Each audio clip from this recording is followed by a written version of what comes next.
What's going on, guys? The Comics Kid 2099 here. Welcome to day 158 of the 365-day graphic novel review challenge. Today, I want to talk about something that is similar to the League of Extraordinary Gentlemen, which I just spent almost a week talking about.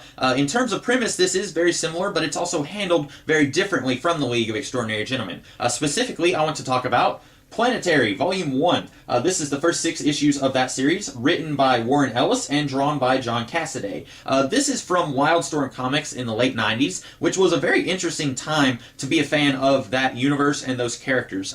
The series from Wildstorm were all pretty much being reinvented and remade by some really top-notch creators from the industry. You had Joe Casey, Dan Abnett, Andy Lanning, and Warren Ellis. They were all pretty much reinventing the Wildstorm universe from the ground up. And it was just a really awesome time to be a fan of those characters and that world. And Planetary is just one small part of that. Now, it is set in the Wildstorm universe, but it doesn't feel like it is. You can read this series by itself, and you don't have to know anything about Wildcats or Stormwatch or the Authority to understand what's going on here, which was a plus for me when I first started reading this series, because I did not know anything about the rest of the Wildstorm universe. I think this was one of the first Wildstorm books that I ever read, and it was a very good entry-level book for me. It didn't feel like it was part of the larger world. This felt like it was the world, and I really appreciated that. I always appreciate something being very new reader-friendly, which this series is, I think. The premise here is that the Planetary organization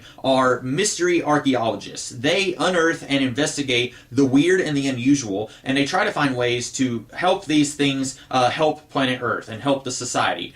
They are trying to find ways to help mankind with the things that they discover and they find that are hidden from the rest of the world. And you've got 3 people in the field, and then this mystery 4th man who we don't know who that is in this volume. And then there's lots of weird mysteries with this series, but what's really great about it, another thing that I appreciated when I first started reading it, and something that I still appreciate now, is that each issue is a standalone issue. You're not going to have a 5 or 6 part storyline that if you jump into the middle of it, you're going to be really confused about what's going on. That is a big gripe that I have about a lot of comic book series today.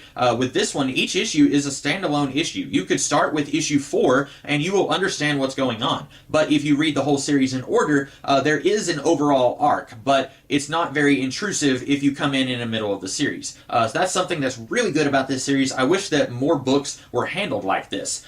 This also has a lot of what I would call loving homages and loving knockoffs to many different things from pop culture. You have one issue here that is very clearly a send-up of giant kaiju from Japanese monster movies from the 50s. You have an issue that has characters like the Shadow and Doc Savage. They all team up to try and save the world, except that they're not actually called the Shadow and Doc Savage. Doc Savage, he is Axel Brass in this world. And that's something that is different from the League of Extraordinary Gentlemen. With the League of Extraordinary Gentlemen, you have the actual characters from these stories teaming up, and then they're either fighting crime or they're fighting bad guys or whatever. This has these characters, but it changes them just slightly so that you know who these characters are, but you don't have to know who they are in order to enjoy this. A lot of times with the League of Extraordinary Gentlemen, if you didn't know what they were referencing, you didn't really understand the story. With this, if you don't know who Doc Savage is, you can still enjoy that first issue, and that is very much appreciated by me right now. Also, another thing that this does differently from the League of Extraordinary Gentlemen, we find out at the end of this volume that the overall bad guys of this series is the 4. These were 4 astronauts who were sent into outer space, and they came back changed. They had different abilities and mutations, and they are the bad guys of this world. They have been hiding all of these really fantastic technologies and inventions and discoveries from the rest of the planet, basically because they can. They feel superior to everyone else, and if some of this sounds familiar to you, it's because these guys are basically the Fantastic Four, except that this series can get away with taking these heroic characters and turning them into bad guys, and it doesn't bother me. But when the League of Extraordinary Gentlemen turns James Bond and Harry Potter into bad guys, it does bother me because those are actually supposed to be James Bond and Harry Potter. But it doesn't bother me here because this isn't technically the Fantastic Four. It's just the 4. It's not really Johnny Storm, it's William Leather. And so, even though we know that it's the Fantastic Four and they know that we know that it's the Fantastic Four, it's not exactly the Fantastic Four, so it doesn't bother me as much. And maybe that's hypocritical, but it bothers me with the League of Extraordinary Gentlemen. It doesn't bother me nearly as much with Planetary. And also, part of it is that other than the Four, who are based on heroic characters, but they are used as villains here, pretty much every other send-up and loving homage in this series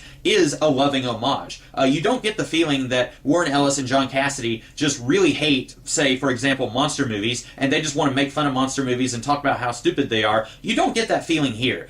In the League of Extraordinary Gentlemen, more often than not, you get the feeling that Alan Moore and Kevin O'Neill just really don't like something, so they want to use it in their world, but they don't like it, so they want to make fun of it, and they want to portray it in a bad, negative way. You don't get that with Planetary, with the exception of the Four, and that's also something that I think works very well here. This series feels much more positive than the League of Extraordinary Gentlemen stuff does. Overall, I really don't have any complaints about this volume. It's got a lot of weird mysteries that it introduces here. It's giving you little bits and clues to it, but at the end of this volume, you still don't know much more than what you knew when you first started reading it, but you do get some answers here and there, but you have to be very keen to observe what those answers are. Overall, I highly, highly recommend Planetary Volume 1. An excellent start to an excellent series, and that's all that I have to say about this volume, and I will be talking about some of the other volumes over the next few days. In the meantime, you guys have a great rest of your day. Catch you later.